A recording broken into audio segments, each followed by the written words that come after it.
Hey everyone, Jonathan and Molly here, and welcome back to Savoring the Magic. That's right. And today we are going to take you guys around the Academy Museum. So come along with us on this movie-related excursion.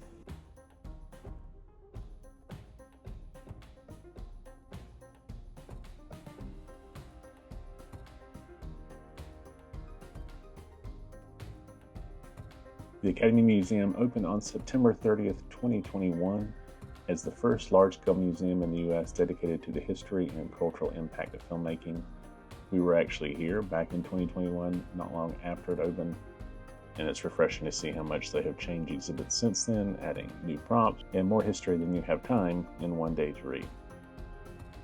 On the back side of the building is the David Geffen Theater. This is a 1,000-seat cinema that hosts screenings and events throughout the year. We are starting out on the second floor of the Stories of Cinema section.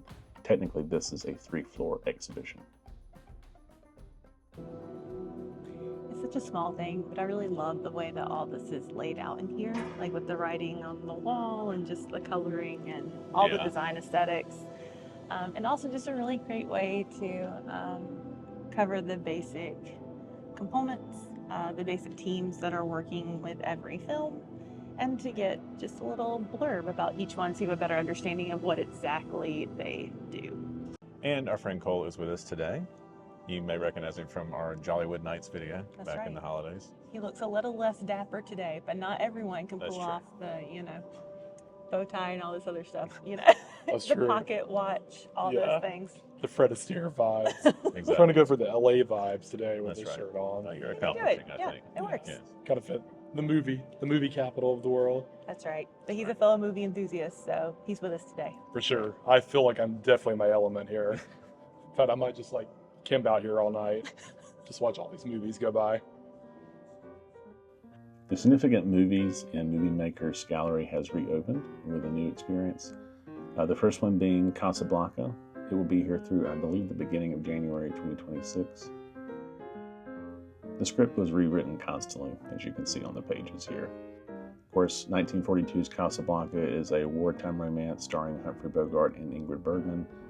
Wasn't expected to be a masterpiece at the time. It was based on an unproduced stage play, Everybody Comes to Rick's, and was rushed into production to capitalize on the Allies' invasion of North Africa. The film's most infamous line, "Here's looking at you, kid," was improvised by Bogart during filming. Despite the chaos, Casablanca won Best Picture, Best Director, and Best Screenplay at the Oscars. You'll see here we have both pianos played by Sam, and even the black and white globe seen at the beginning of the film is here on display. That is really cool. Yeah, the actual piano. Yeah, the actual piano. And I mean, of course, a beautiful backdrop to have of it actually being played in the film. Love it. Yeah. Golly, these are beautiful. Roundabout refugee trail sprang up. Paris to You Marseille. really can't even tell how beautiful it is in the original film because the coloring black is and white, lost. You know what I mean? But these are very pretty. Mediterranean to Oran. That leads us into the next room. This is kind of an interesting display because you have basically the history of each year's Oscars. You have the programs and pamphlets and different listings, really from the early 1920s, which is pretty incredible. They have all the different acceptance speeches kind of going on in the background. They even have some of the attire worn by winners. The first one is for Francis Ford Coppola. He wore this green velvet tuxedo to the Academy Awards in 1973 when The Godfather was receiving 10 nominations. This was another particularly cool section. This is actually the program from May 16th, 1929 at the Roosevelt Hotel in Hollywood, California. This is another dress worn by Naomi Harris to the 2010 Oscars.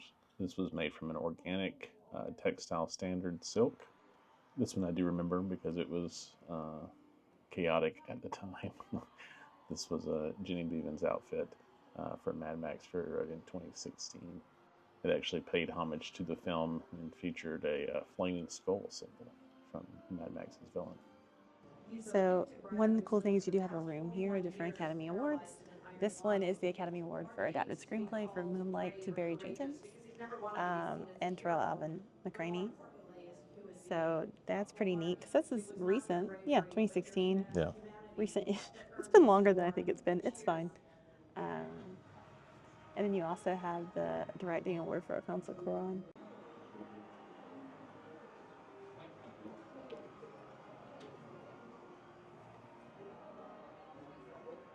Ah, costume design for Dracula. Bram Stoker's. Uh-huh. For costume design.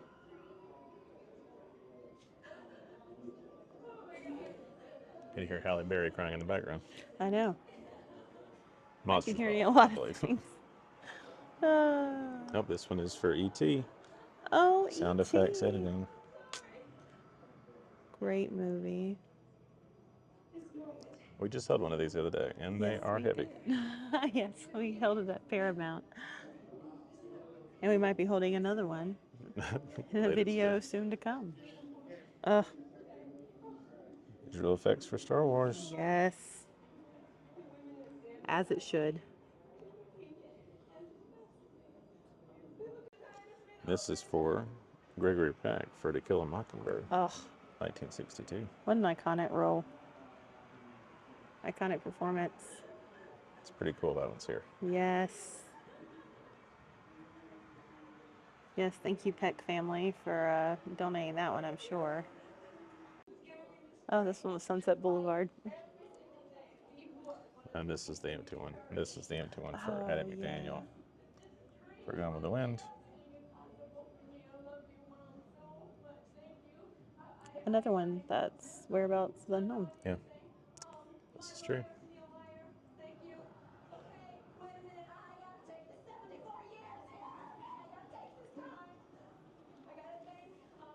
Oh, Mary Pickford. Wow, that's old. This is from 1929. 1920s. Which, to be fair, look at how different. Yeah, you can It tell looks. the different designs. Mm-hmm. Especially the placking is different. Yep.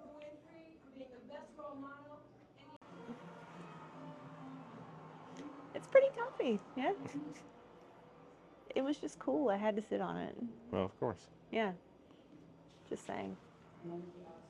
Oh, that is pretty comfy. I know, right? You can just sit here and look at Oscar. And the one that's missing. Yes, and the one that's missing. It's a really cool view, though. We've lost Cole to award speeches in the other room. Yes. Another one of the films on display here is Boys in the Hood from 1991. This was John Singleton's groundbreaking film. The gallery includes all sorts of authentic attire and objects used by the cast. Production photograph by D. Stevens. You had some items from John Singleton's personal collection, personal artifacts, thank you cards, all sorts of really cool stuff. You had some original murals and lots of location photographs showcasing the real locations of South Central LA where the film was shot. And it, of course, not only celebrates the film's artistic achievements, but also really underscores its role in amplifying Black voices in cinema. It should also be noted that John Singleton was 23 years old when he wrote and directed this drama, making him both the youngest and the first Black filmmaker nominated for Best Director at the Oscars. Oh my gosh. What a filmography, right? Mm-hmm.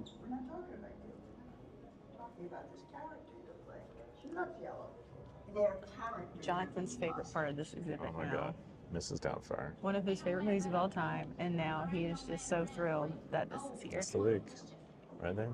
And then right next is the wig for Uma Thurman as Poison Ivy in the cinematic masterpiece that is Batman and Robin. Next to that is the wig for Michael Keaton as Beetlejuice. I know, so great. Amazing. And then Kathy Baker as Joyce from Edward Scissorhands. And what's nice is we were here a couple of years ago and they've swapped almost all of this out. Yeah, all of this is stuff we haven't seen yet. And we did all of that. Everything was done properly. Everything was made. Pennsylvania. That was a big hit. I mean, then I actually got the right role. I remember when I was told that none of the shoes could have rubber on the bottom, and it was dangerous in the battle scenes. Couldn't have It's rubber. often the favorite. Oh, I wondered about that. Rubber on the bottom of their shoes. I love doing Colt. Renee Zellweger impressive. played the character, and they were belted in. You know what I mean? I think you could see that. Titanic. Oh, I had worked with Viola a couple of times before, but not as the leading lady, and not creating such an incredible role. A very multifaceted role. She came into the thing, and then we got her. String Girls. Wow. Put a shape of the dress over her. I'm sorry. Beyonce's actually. Is she not that tall? No, she doesn't. I don't know. She doesn't look that tall, but Or was this the only mannequin they had that could fit her size, so they had to... that's also could be a possibility. So that is Elvis. Austin Butler from Ah. Elvis. She got it, and she started wiggling her behind the mirror, as my lady would have done. Lucy Liu.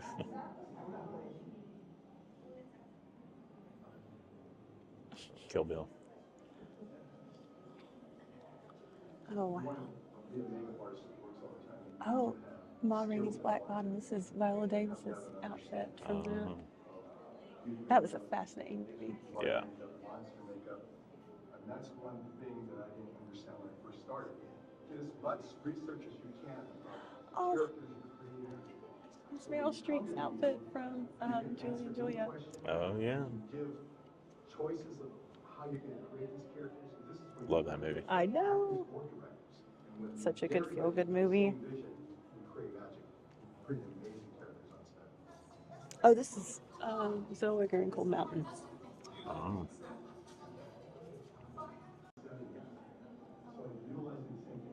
This is Olivia Colman's, right? Yep. Wow, that is an impressive outfit.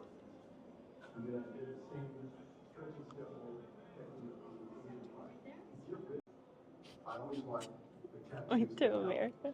I know. Sorry. That's from Cruella. Oh my gosh. there'll be stuff that What is this from? Denzel. Dude. pretty amazing characters on set. One of the exhibits that we were glad we were actually able to make, because it closed in January of this year, was all about the making of The Godfather. This is, of course, is Francis Ford Coppola's mafia epic, but they have just a ton of items. Most impressively is this, the prompts notebook, which was just astonishing to see in person. All sorts of costumes and props, script pages, annotated screenplays, behind the scenes, photography, just an unbelievable amount of stuff. Probably the thing that I was most excited for is the original Don Corleone desk, which was used throughout the entire trilogy, as seen here and as seen to my very excited photo in front of it. They have the rehearsal horse head. They have some the prosthetic dental piece that Brando wore to keep his mouth or his jaw looking the way that it does in the film. All sorts of makeup, just an incredible exhibit. Of course, it goes without saying that the film was a massive success, winning 3 Academy Awards, including Best Picture.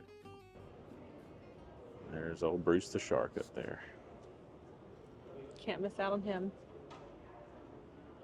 So we're in this exhibit that wasn't here last time, the Hollywoodland exhibit. Yeah. And really cool. It has this interactive map. We'll show it to you in a second. Yeah. But one of the coolest things is whenever you look at the impact of the industry in Los Angeles' growth. So it was saying that in 1902, it was the 36th largest city in the country. It was primarily about oil. Yeah. And in 27 years, it grew 12 times its size and was by then the 5th largest city in the U.S. So, Pretty crazy. in case you needed to know what filmmaking did for this town, Yeah, it gives some insight. definitely. But yeah, we're going to show you this whole room. It has this cool breakdown of all the major studios and kind of how they started. The I Big should've- 8. I should have prefaced this entire episode with, if we were going to film everything in here, there's not enough hours that they will let us be in here. No. So This is a very high-level overview of what you can see here. with bits of details along the way, Yeah. where we can, without. We kind of are here later in the afternoon too, so we only have about an hour or so before it starts closing. So, but so cool. you should come. Yeah, this exhibit in particular is very neat, especially if you're into the history of cinema the way that we are. So definitely. PSA. Mm-hmm. So yeah, here are these studio origins we were talking about.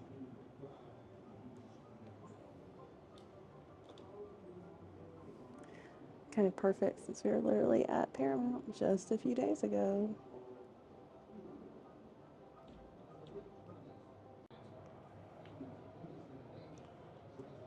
But it also kind of talks about what some of their big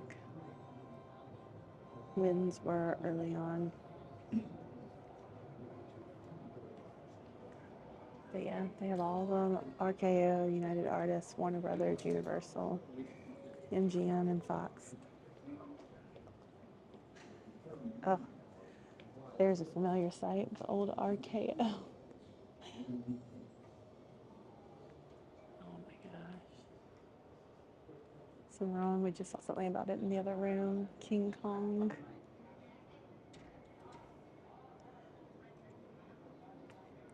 In 1927. Led by David Sarnoff.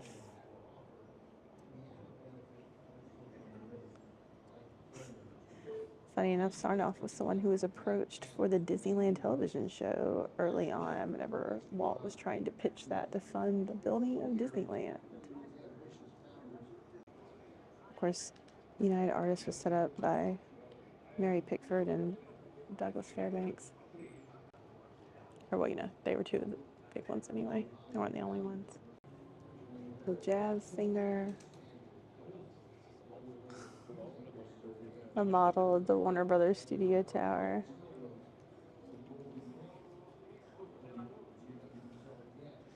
Which we learned on Paramount, by the way, that part of the reason they had to have the water towers back then was because they weren't tapped into the city's lines, so they did have to have their own supply of water for the studios. Of course, none of that's really necessary now. But now they're so iconic that they keep them around.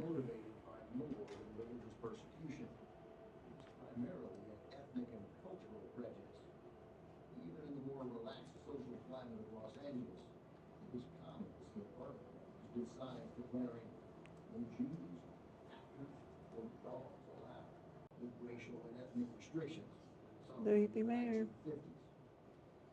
And lastly, Fox.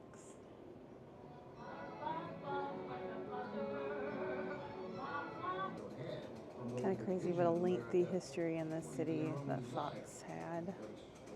And of course now it's been acquired by Disney.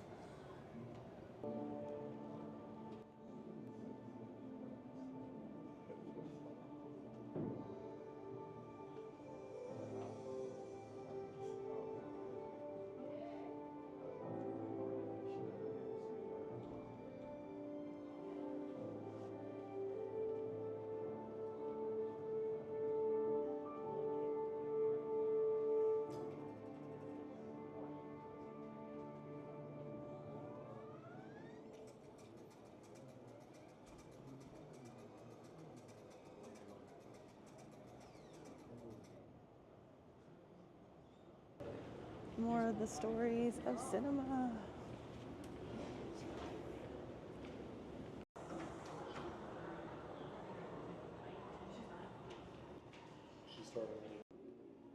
Pedro Almodovar is one of Spain's most influential filmmakers. He gained international fame with Women on the Verge of a Nervous Breakdown in 1988. His other films, All About My Mother in 1999, won an Oscar, and Talk to Her won Best Original Screenplay in 2002. Wally. Oh, Wally's all over the wall, too. Yeah, they have a whole exhibit over here. Oh. You know how much I love this movie.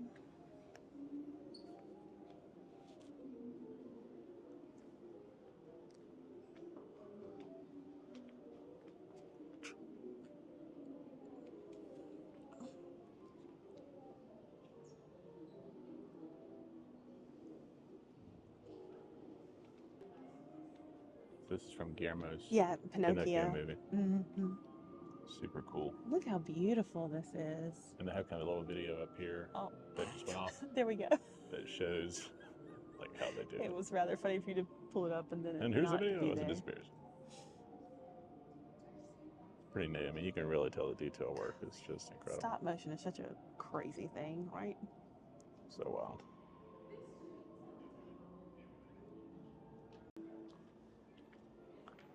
Are these from Speaking the of. movie? The puppets.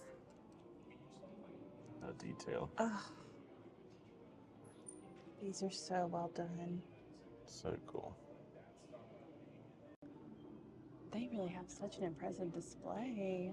Yeah, this is all different when we were So here. the crazy thing is that they have the Guillermo del Toro's puppets for his Pinocchio, and then they also have the ones from Walt Disney's Pinocchio. Which is pretty cool. Contrast. It between the is two. a very cool contrast. Look at Jiminy Cricket.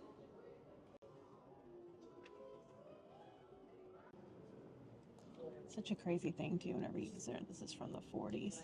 Oh, yeah. Pretty wild. Mm-hmm. Love this. Yeah. This was always such a memorable Such a cool. short. The iconic skeleton dance. Uh-huh.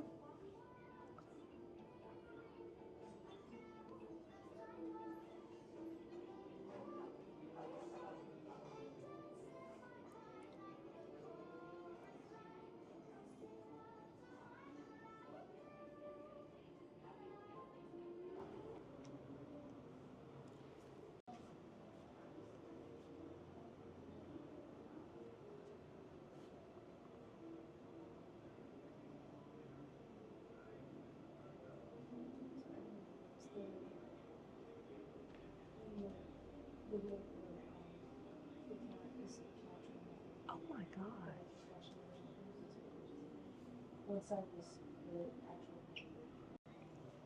This one's pretty cool from American Werewolf from London. London. This was quite unsettling when I was a child. Mm-hmm. Mm-hmm. The Morpheus. Yeah. original Morpheus. Oh my Lawrence goodness. Fishburne. Talk about an iconic costume. Yeah. So great. This was here last time, wasn't it? Xenomorph? This was here last time, but I loved it then, and I love it now. Yeah, I know, right? And this is one that was actually physically worn. You can actually kind of still see the strapping in there for headpiece. Pretty incredible. But we all know what this is from. That's right. The Aries. And this was here last time too, Yeah, this but was still here. so iconic. Still awesome to see.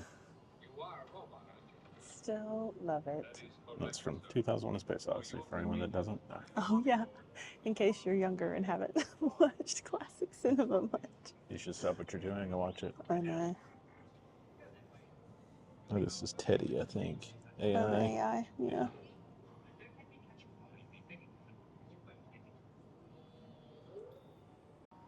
Oh, Donnie Darko. Donnie Darko. Should have recognized that, but I Yeah. didn't, admittedly. Pretty unsettling. This is also my favorite room in this entire building. I know. Such an iconic outfit, you know? You have a choice. It's The red pill. Blue pill. It's instantly identifiable. I too. know. As soon as I Yeah. looked at it, I knew what it was. Yep. What is this, Margot Robbie? I assume. Yeah. Harley. Yeah. In Suicide Squad. Ah, yes, that quintessential classic. She's just so tiny. Never saw that film, actually. Well, you didn't miss much. Yeah. It's been 3 years already. That's what's been that long. I know. That's also from Suicide Squad. The Bat and the... I saw Suicide Squad. I didn't see her movie. The worst Suicide Squad. There's the shield. From the first Avenger. Very first. We should be specific because it pops up in many of Marvel's. Yeah. Detail work is so cool. Honestly, we've got a lot of Marvel going on in here right now. Yeah. Except for this. Then we have The Shape of Water in the mix. Yeah.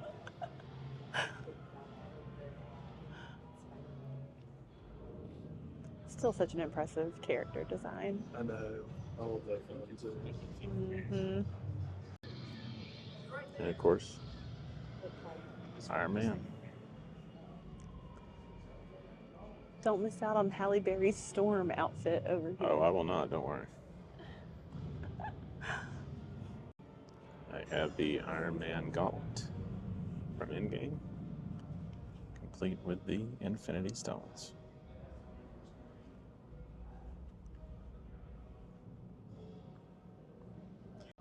Here she is, Storm.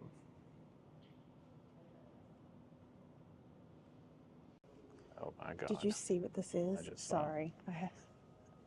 Just had a moment. That is the Barbasol can from Jurassic World, or Jurassic Park, excuse One me. of Jonathan's probably all-time favorite movie, to be fair. Yes, that's true. How cool is that? He's having a moment, everyone. I'm having a moment. Shedding a tear. We have 3PO from, you know,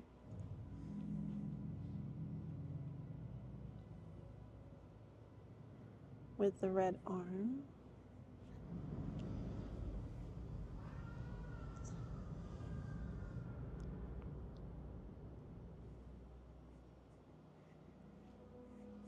From the sequel trilogy, of course.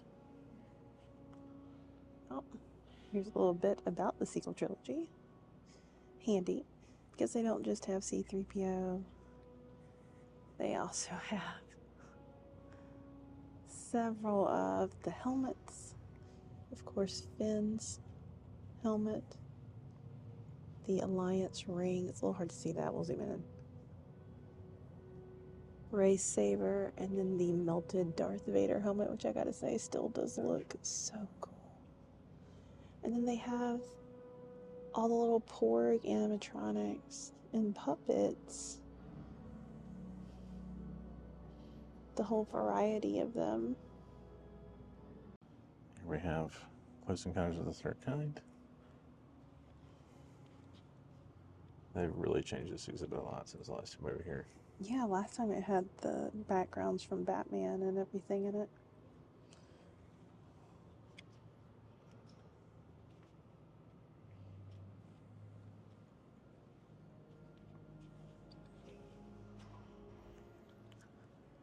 Another one of Nolan's best, Interstellar. Another one of my favorites of his. Yeah. These were the ships in the film. And SARS. Yeah. SARS? TARS? What did I just say? TARS is what I meant to Tars, say. I think, yeah. I think I just said the wrong thing. I knew what it was. Guys, so tired. So tired. So much tired. So All the much tired. tireds. We flew in, we had a crazy day. Then we did Disneyland all day. We're recovering.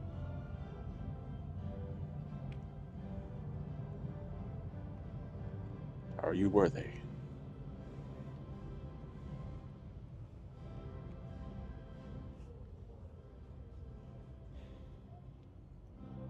There's a lot of epic music in here as well.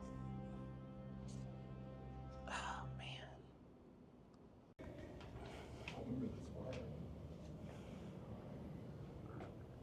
Yes, we're about to pass one of my favorite parts of this building. The Barbra Streisand Bridge going over to the Overlook. Oh my gosh, and the view is incredible. Just prepare Just wait. yourselves. And that is a pull, not a push. Good Exciting. job. Thank you. As I about ram into the door. Ah, the smell of smoke and fog. Smog. Fog. Breathe in. Why can't I the talk smog. today? I mean, this isn't too shabby a view here, but just wait until you get over I here. know.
There's already been several events and concerts and music videos and all sorts of things shot up here. So Cole could probably tell you about most of them because he totally keeps up with it. that's true.